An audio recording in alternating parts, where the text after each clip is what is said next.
Same thing happened to me last 2 weeks. This was not supposed to be the direction of my message, but in case I'm teaching on how burdens can be manifested. Reverend preached powerfully in second service and first service. Can you celebrate Jesus for the life of our pastor? Last 2 weeks, I came to church. I just felt this restlessness in my spirit. I've grown to the point where I don't ignore, even if I'm in a car where people are there. I don't care who you are. There's no protocol to this thing. There's no bottish behavior to it. There's no beauty to it. So I was restless, and I just said, let me come to church. I came to the office, and Liko saw me the way I was looking. She was like, "First lady, are you okay?" I said, "I'm fine, I'm good." I plugged one of my noise cancellation headsets, because what it does for me is makes me locked up as if I'm alone in a room. And I felt this body, and I lay down. It was still doing me somehow. And I stood. I saw myself sitting on the fridge in the office. I lay on the ground, on the chair. Every corner in that office, I was praying. I prayed so intensely. I was groaning in my spirit without understanding what was really going on. I just found myself praying, and I couldn't hold back. I was crying at the same time, praying, until it got to a point where I felt cool and I slept off. As soon as I woke up, I got a call from a friend of mine. Sent me a message that she needs to speak with me. What's up? She said she doesn't know what happened to her, but she just found herself almost dead in her house. And somehow she just felt this breath of the Almighty upon her, and there was nobody there. Don't ignore intercessory demands. Whether you're in a tricycle, in the plane, wherever, a burden can be an intercessory demand. This reminds me years ago, because listen, when there's a burden on you, when you press, when you start, when there's an intercessory demand upon you, may not know exactly what you are praying for, because the Spirit helps our infirmities. We cannot understand what we're really muttering. But as you stay there, somehow, somewhere, either a call, it may not even be a call, you may likely fall into a trance. Somehow you slip through after prayer. Have you slept through after prayers? You will dream certain dreams that you were never thinking in physical. Don't play with it. I remember years ago, I was not married then. I studied biochemistry. Anyway, that's not important. But I was preparing for my exam. And somehow, as I took this biochemistry, one of these books, I was there and I was reading through. Next thing, I started feeling a weight in my spirit. I pushed the book aside and I started praying. I was so restless. I was praying on the ground. And right there, I saw, because I get to see trance, like sometimes a flash can just happen. I can be in the kitchen and see a flash somewhere. And I just saw this, like a TV display. I saw in front of my house, my auntie being carried to the hospital. I saw people gathered around. I'm like, what's going on? The trance just ended. I took my phone and called. And to confirm it, my mom says they were on their way to the hospital. My aunt is needing blood. They're taking her to the hospital. She's almost dying. I should pray. I only pray. And because I had prayed and I have seen, I was audacious in speaking the words I spoke to my mom. I said, she can't die. The blood of Jesus has already been supplied. I am saying all these experiences, these encounters in my few years on earth to say that don't ignore intercessory demands. The weight you feel may not be for you. It may even be for a village you have no idea about. Maybe for a community somewhere you can't tell. Don't ignore it. Let me also share this, right? I don't know if you experience this thing where Because the weight, when you talk about weight, it may not be like, oh, it could be like something like, I don't know, if you could feel like a flame on your palm. Have you ever felt heat on your palm? That may be a physical sign, God awakening you to stand in for something, someone, your church or something. Don't ignore the demands in your spirits. A burden can be an intercessory demand. Coming down to my message very quickly because my time is almost out. It's still part of the message anyways. Burdens are spiritual pregnancy. Reverend already mentioned that in second service.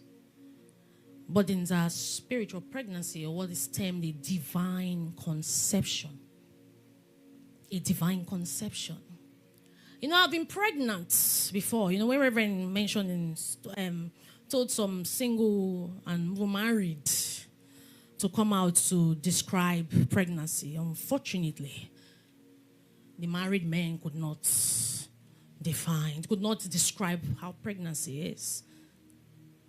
And the single guy is permitted because he's single. But the married have seen their wives pregnant, but could not describe it. You know why? Because what you are carrying, nobody else can understand it. Nobody. No two people have the same burden. Even if it's the same, it's not the same weight. I don't know how best to explain it. If me and you, two women, are pregnant with the same gender, we can't feel it the same way. And what that woman is pregnant with, even if it's a girl child, and I'm pregnant with a girl child, it's not the same destiny. So no matter how you explain your assignment to anyone, it's only you that know what you are carrying. The highest anybody will do around you is to support you. They can only talk. They can pray. But it's only you that know the weight of the assignments. You are the only one. No matter how many years, or rather, no matter the 9 months Reverend have seen me pregnant, he cannot understand why I should have cravings. He can't. You know, a couple came to the office one day and the man was complaining that the wife disturbs. She'll be asking for pizza, asking for that. I looked at him and I said, unfortunately, you don't know what it is to be pregnant. That's why you can complain. Yeah, some women overdo it. That's why you would call it overdo. Because you don't know what it is. Obviously, in second service, you could see it with married men that they don't know what it is to be pregnant. So when your wife makes cravings, when she demands for certain things, you can't understand it because you don't know. You have never been pregnant. You know, I see some comments. I see some things. Some males will post caption and say, "Congratulations to us." You know, that's how it's supposed to be because it's an us thing. After all, if there was no man, would the pregnancy be there? But why is an us thing doesn't mean that the man really understands. When I was pregnant, damn, I remember that night when I was in labor. Before then, in the journey, I'll say, Reverend, I want to eat. I'll tell Reverend, I say, sweet, please, I want to eat a particular kind of rice. I used to see his face, so even if he finally buys it. My mind, I'll be like, I don't blame you. He finally buys, but I'll look at his face. He wants to grumble, but he won't back because of the Holy Spirit. Many times it happens, I'll just look at his face. Then we didn't even have a car, so imagine he has to be walking down. I was a pastor. I remember one night, I didn't remember that day, we went out and I said, sweet, please, I need this particular. I said, can't we buy rice from here? What is there around here? I said, no, I want rice from one wheelbarrow like that. Firewood, you should smell firewood. I don't understand. I said, I don't understand. Then I head back. I don't say twice. I looked at him. Sometimes that's caused arguments between both of us when I'm pregnant. I'm like, someone looking at Reverend. It's Reverend. I said, hey, nah, he wants to come here without hold back. He doesn't want to argument. Can't you eat this? What's the big deal? I said, please, help me buy. And he went to look for the firewood rice. The way I rushed it, even in his mind, like, Even one of the days when it passed, I was like, what was in that? And the thing was tasteless. On a normal day, I won't eat such thing. But I ate it. Tasteless. He was looking at me one day. He asked me, he said, what was in that rice? You can't understand what was in the rice. Because you're not the one who is pregnant. What am I trying to say? You see, when you carry a burden, there's what people have appetite for, you don't have it.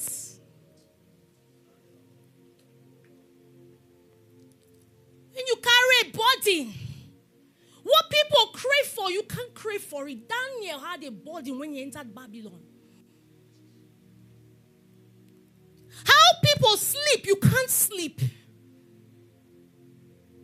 I was somewhere retreating and I just put my phone on DND, and a close friend of mine that was pregnant, she just gave birth. I got a message. She said, "Only," I didn't even know she tried calling me. My phone was on DND. I needed to hear God.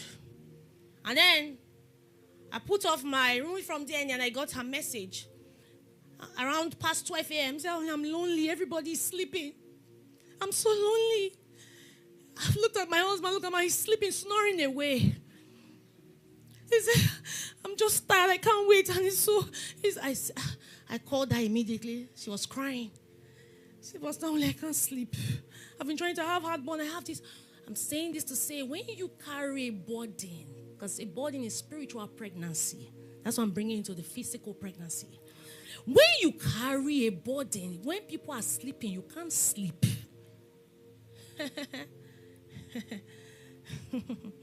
You can't. You can't sleep. Look at the story of Jesus. In the Garden of Gethsemane. The 3 people he carried out of his 12. They were sleeping. King James Version in Matthew 26 says they were sleeping from sorrow because they heard the prophecy. They were sorrowful about it. But they did nothing. They slept. But Jesus, who knew the cup he was carrying, couldn't sleep. You can't sleep. You can't. Even when you have you slept and you are talking, and somebody opens their eyes, sleeping by you and say you were saying refresh. You can't sleep. And listen, when you carry a burden, when God puts a burden in you, oppositions are part of it. Oppositions are part of it. 2 Corinthians 11 verse 25 to 28. Quickly. 2 Corinthians 11 verse 25 to 28.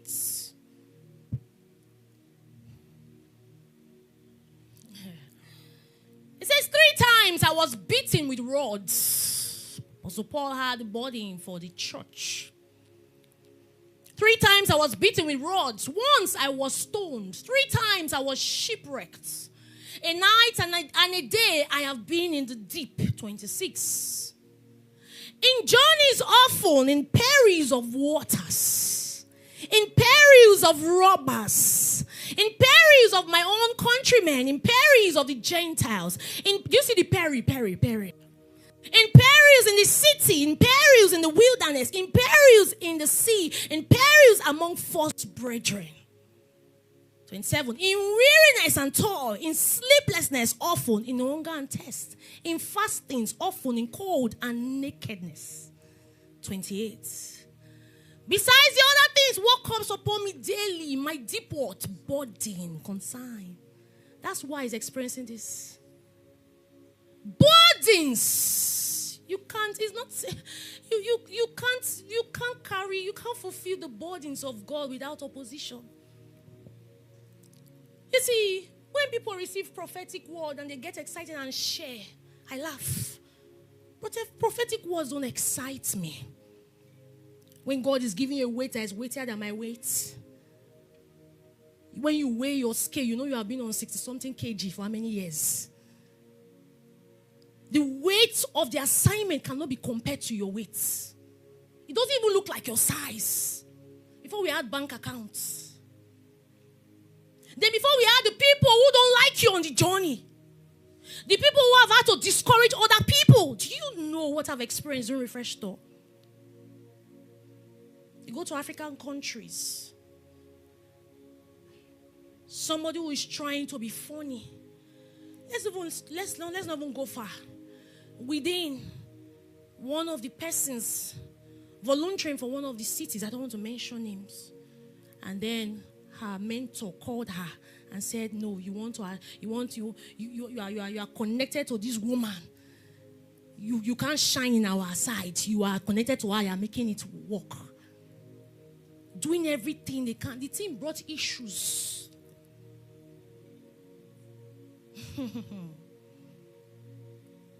Is it traveling? Is it me being in US?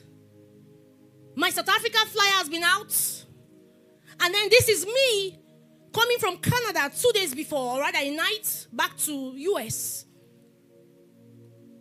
After being stressed out, flying from one state to another in the US ministry, and then I flew to Canada, came back, and then a night too.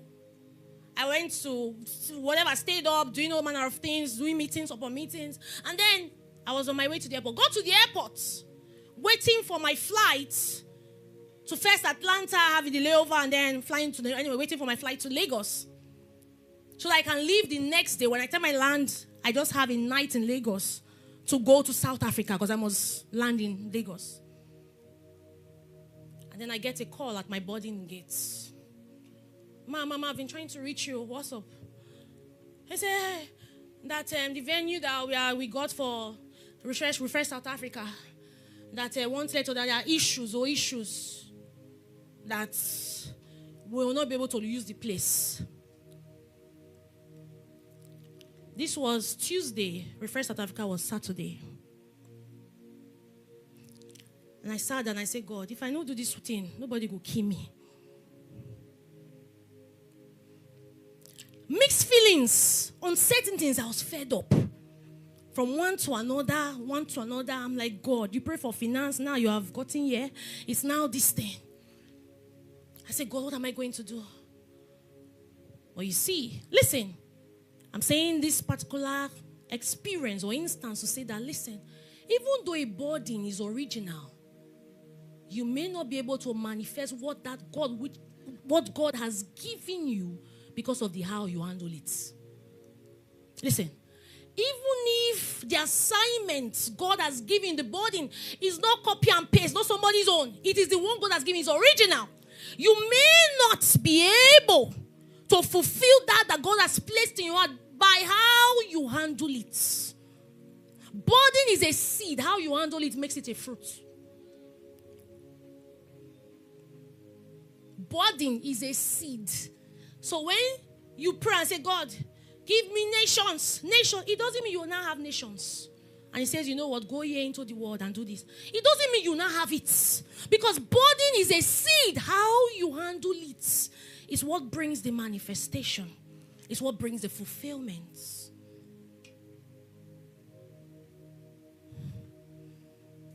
It takes spiritual maturity to handle burdens. Spiritual maturity. And listen, spiritual maturity is not in how long you've been coming to church. It's how much you have grown. You can come to church for long, but if you are not grown, you can't handle. It's a weight. You can't handle it. 1 Corinthians 13, verse 11, quickly.